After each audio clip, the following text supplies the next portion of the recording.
সেই আলোকে জালো কোরআনের আলো, কোরআনের আলো, কোরআনের আলো, সে যে কোরআনের আলো, কোরআনের আলো। আসসালামু আলাইকুম ওয়া রাহমাতুল্লাহি ওয়া বারাকাতুহু। আমরা বর্তমানে আছি আমাদের কোরআনের আলো ফাউন্ডেশনের টপ 10 এর মধ্য থেকে একজন প্রতিযোগী। এনার নাম হচ্ছে, তোমার নাম কি বাবু, তুমি নিজে বলে দাও। মোহাম্মদ আব্দুস সালাম, আমাদের হাওড়া জেলার গাববেড়িয়ার দারুস সালাম মাদ্রাসার ছাত্র।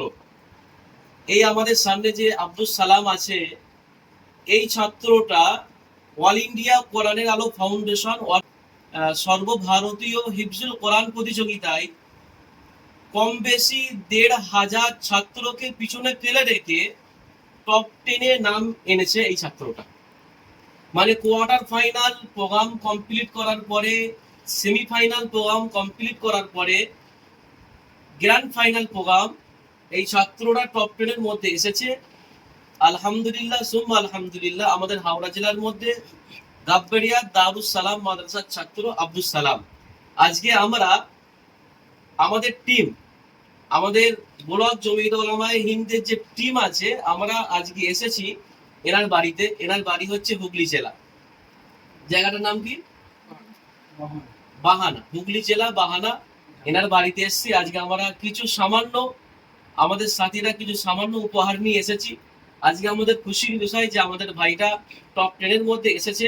কম বেশি ১,৫০০ ছাত্রদেরকে ওভার করে টপ 10 এর মধ্যে নাম উল্লেখ করেছে এবং তাতে ৯ নম্বর পজিশনে এসেছে আলহামদুলিল্লাহ।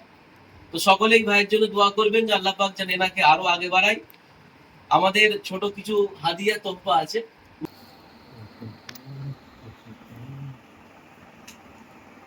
সদস্য মাওলানা সানাউল্লাহ সাহেব আমাদের সাথে, আমাদের মোক্তারপাড়া মসজিদের পেশ ইমাম সাহেব আছেন। ওনারা সামান্যতম উপহার, এটা কিছুই নয়, আমরা খুশি হয়ে ওনাকে উপহার দিলাম একটা পাঞ্জাবি এবং পায়জামার পিস। আমাদের সাথে আমাদের আরেক ভাই আছেন,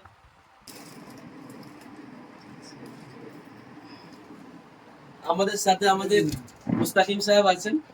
আলহামদুলিল্লাহ আমাদের হাওড়া জেলার একটা ছাত্র দারুস সালাম মাদ্রাসা, যিনি আমাদের অল ইন্ডিয়া কোরআন আলো ফাউন্ডেশনের টপ 10 এ নাম লিখতে পেরেছেন।